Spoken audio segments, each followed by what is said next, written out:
ఏంటయ్యా ఇది? మిమ్మల్నే నా పేరు తలుచుకొనగాని ఏ పని మొదలుపెట్టరు, కానీ నన్నే అవమానిస్తున్నారే. అందరూ కలిసి చేసుకునే పండుగని చివరకు తిట్టుకునే దండగలా చేశారే. మా అమ్మ నన్ను పసుపుతో చేస్తే మీరేమో దాన్ని కాస్త ప్లాస్టర్ ఆఫ్ పారిస్లోకి మార్చేశారు. నాకేం రంగులు కావాలని అడిగానా? మట్టితో చేస్తే వరాలివ్వనన్నానా? వేదాలలో నన్ను బ్రొటనవేలంత చేస్తే చాలని చెబితే మీరేమో మీ చిత్తం వచ్చినట్టు నా ఎత్తు పెంచేస్తున్నారు. నాకు నాతోటే పోటీ పెడతారా? అన్నా, ఒక్క అడుగుతో మొదలై 60 అడుగులకు చేర్చేశారు. ఒకరిని చూసి ఒకరలా నా ఎత్తు పెంచేస్తుంటే దాన్ని భక్తనుకోవాలా లేక వేలం వెర్రనుకోవాలా? ఎత్తు ఎంతన్నది కాదయ్యా, భక్తి ఎంతన్నది ముఖ్యం. పోనీ సంవత్సరానికోసారైనా మీరు పిలిచారు కదా అని నేనొస్తే ఒక వేద పారాయణం లేదు, ఒక మంచి సంగీతం లేదు, వెకిలి పాటలు, వెర్రి డాన్సులు. అది నా పెద్ద చెవులే హోరెత్తిపోయేలా.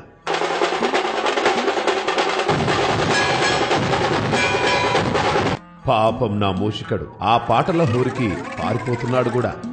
ఇక చుట్టుపక్కల జనాలైతే రోజు అష్టోత్తరం సంగతి ఎలా ఉన్నా మీ గోలకి తిట్టదండకం చదువుతున్నారు.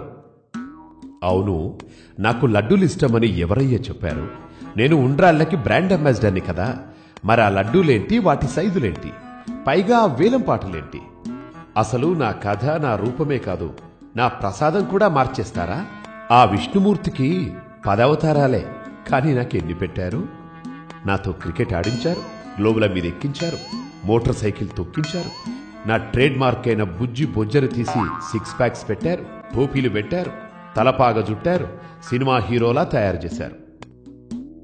ఆ పరమశివుడు ఒక్కసారి రూపం మారిస్తే మీరు ప్రతి ఏడు నా రూపం మారుస్తున్నారు.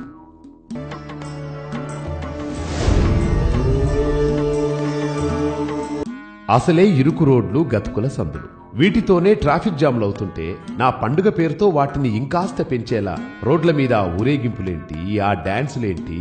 జనాలు ఇళ్లకి చేరలేక నన్ను తిట్టుకుంటున్నారయ్యా. నిన్నటికి నిన్న సిటీ మొత్తం చెట్లకు చెట్లే కొట్టేస్తున్నారు. ఏంటయ్యా అంటే నిమజ్జనం రోజు అడ్డొస్తాయి అంటున్నారు.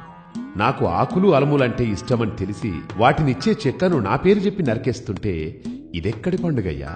ఇక నిమజ్జనం గురించి చెప్పేదేముంది? నిమజ్జనం రోజు భక్తి ముసుగులో మీరు చేసే పనులు అంతా ఇంతా కాదు.